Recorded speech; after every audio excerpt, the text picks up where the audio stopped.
Okay, so in this video I'm going to have a look at differentiation from first principles. Now I'm just going to start with looking at this distance time graph here, and it's basically someone running 100 meters, and they run the 100 meters in 10 seconds. So they start off along this blue line here, if you like. They start running slowly and then they speed up and they eventually run fairly fast across the line at 100 meters. Now, traditionally the way we worked out their speed was using the formula speed as distance over time. So their average speed across the 100 meters would be 100 meters divided by 10 seconds, which is 10 meters per second. So across the 100 meters, they're running on average 10 meters per second. But we can see from the blue line here, they're not running 10 meters per second for the entire 100 meters. They run slower than 10 meters per second initially, and then run faster than 10 meters per second up along here. Now, the way we did it was we drew a straight line through the start and the finish, and we effectively got the slope of this line here. So the slope is rise. This is our rise here. This is our run along here, so it's rise over run, which is the distance over the time, and that gave us our speed. Now, if we want to find the speed at any particular point along here, we can't do that using this method here. So we're going to use differentiation from first principles, or differentiation generally, to do that. So say, for example, if we want to measure the speed at this particular point here, well, we could just draw a line again through that point up through the finish. It will give us a more accurate version of the speed. We can see here that, you know, again, if we do rise over run here, the slope of that line, we'll get a more accurate version of the speed at this point than if we had have drawn a straight line through the origin. And again, if we make it even smaller, the distance even smaller, we'll get an even more accurate version of the speed. Now, differentiation then is going to allow us to do this, allow us to find the speed at any particular point along here. So let me just go back a little bit and let's have a look at this graph here. Again, we've got our blue line here, which is our person running, if you like. It can represent a number of different things, but we'll use the running 100 meters scenario. Now we want to find, say, the speed at this particular point here. So what we need to do is really bring this point down closer and closer and closer to this point until we eventually just end up with a line through this point here, or a tangent at that particular point. So let's go through the maths of that and how we're going to work out the speed at this particular point. Now, what I'm going to do first of all is just look at the coordinates of this point and the coordinates of this point here. Now, this point here is going to have coordinates x. We go out along here, x, and then we go up along here, y. Now, instead of writing down y here, I'm going to write down f of x. In other words, you put x into the function, you get f of x out. Our function is f of x. This graph here, this blue line here, is just a graph of our speed function, if you like, or of our function, and we called it f of x. So you put x into the function and you get f of x out, if you like. So what about this one here then? Well, what do we have to do? We have to go out this distance, a certain x value. What x value is it? Well, we've gone out here x. So let's go along here, and we have to go up along this distance as well. So let's see what this distance here is. Well, we've gone out along here x. I'm going to call this distance here h, from here to here h. So the distance from our origin out to here is just going to be x plus h. That distance there is x plus h. So our x coordinate here is just going to be x plus h. The distance from here out to here is x plus h. What about the distance from here down to here? What's our y coordinate going to be? Well, just stick that into our function and you get f of x plus h. So the distance from here is f of x plus h. Put our x value into our function, you get f of x plus h. Okay, so now what we want to do is find the slope of this line here. the slope of the line here is just going to be this distance here over this distance here. In other words, rise over run. So what's that? This distance here, first of all, is just going to be f of x plus h minus f of x. Now, where did I get that from? Well, the distance from here to here, we know is f of x plus h. The distance from here to here, we know already, is f of x. Subtract that distance from all of this distance here, and you'll get this distance here. So this is f of x plus h minus f of x will give me this distance here. So that's my rise. This is this part here.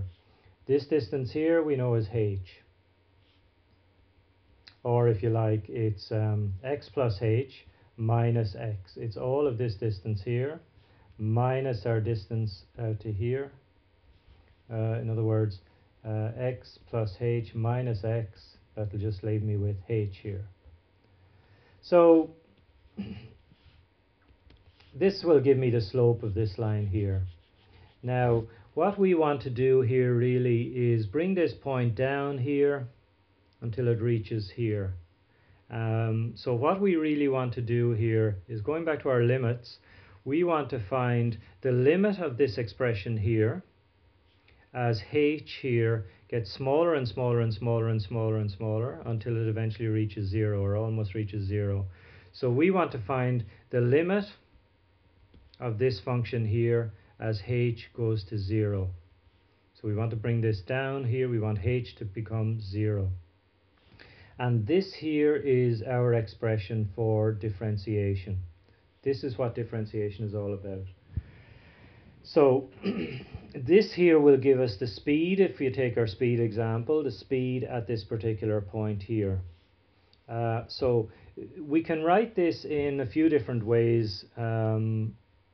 So we can write this as, our function was f of x, so we can write it as f dash x. That's one way of writing this out. We can write it as dy dx. And it can also be written as delta y over delta x. So all of these three, they're effectively the same thing. And this is the this is what they all mean, really. So let's do an example. Now I'm going to take this function here and I'm going to differentiate this function from first principles. So what I want to end up with effectively is I want to end up with the limit as h goes to 0 of f of x plus h minus f of x over h. This is what I want to end up with. So I'm going to do this to the left hand side and the right hand side and see what happens to the right hand side. So let's start then. We have f of x and we have f of x here. I'm going to write down this part as well, and then I'm going to subtract the two. So let's do that. So I'm going to write down f of x plus h, see what that becomes. Well, that's going to become 3 plus 2 times x plus h minus x plus h squared. So instead of the x, I put in x plus h. Instead of the x, I put in x plus h. So let's just multiply that out. I get 3 plus 2 times x is 2x plus 2h minus, now I'm going to multiply all of this out first. Because there's a minus here, all my signs are going to change. So I'm not going to worry about this minus until the very end. So multiply all this out in a bracket first and then take away the brackets. So multiply all this out. That's just simply x plus h times x plus h. So when you multiply that out, you end up with x squared plus 2hx plus h squared. Okay, so now take away the brackets. So you've got 3 plus 2x plus 2h minus x squared minus 2hx minus h squared. So you can see all the signs. This minus has changed all these signs. Now this is about as simple as you can make it. Nothing there will cancel or give me 0, so I'll just leave it as it is. So now I have my f of x. I have my f of x plus h. What do I have to do with them? I have to subtract them. So let's subtract them then. So first thing I've got to do is write down the left hand side, which is f of x plus h minus f of x. That's what I've got to do. So I've got to write all of this out, which is 3 plus 2x plus 2h minus x squared minus 2hx minus h squared. And I've got to subtract my f of x. Again, because I'm subtracting, put it in brackets first, just to be sure you get the signs right. We've got to subtract the entire function here. So let's do that. So again, I've got to take away the bracket. Plus 2h minus x squared minus 2hx minus h squared minus 3 minus 2x plus x squared. So it's plus x squared here. It's very important that you make sure you get the signs right here because of this minus. Okay, so let's just see, does anything simplify here? Well, I have a plus 3 here and I have a minus 3 here. They're going to give me 0. I've got a plus 2x and a minus 2x. They're also going to give me 0. I've got a minus x squared, a plus x squared. They're also going to give me 0. So let's see what I end up with. 2h minus 2hx minus h squared. Okay, so that's it. So now I've just done the top line of my formula here. I've just done this bit here. The next thing I've got to do is divide by h. So let's do that. So you can see the left hand side here is developing into my formula for differentiation. So I've got f of x plus h minus f of x, and what do we have to do? We have to divide it by h.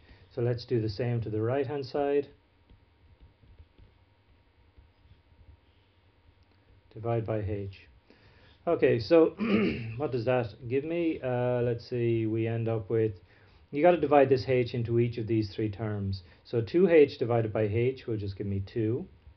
2hx divided by h will just give me minus 2x. And minus h squared divided by h will give me minus h. Okay, so we're almost there. The last bit that we have to do is find the limit of the left and right hand sides. So the limit as h goes to 0 of f of x plus h minus f of x all over h is equal to the limit as h goes to 0 of 2 minus 2x minus h. Okay, so this is our differentiation formula. We've finished the left hand side, so we finished the right hand side as well. But what do we have to do here with this? Well, h is going to 0. So h becomes 0, so that means we're just left with 2 minus 2x. So that's it. We've finished it. We started off with f of x equal to, what was it again? It was 3 plus 2x minus x squared. So it was 3 plus 2x minus x squared. That was our original function. We differentiated it from first principles, so f dash x is 2 minus 2x. This is my f dash x here. And that's it. Now there is an easier way of doing this, and we'll look at that in subsequent videos. But this is how you differentiate it the long way, or differentiating it from first principles.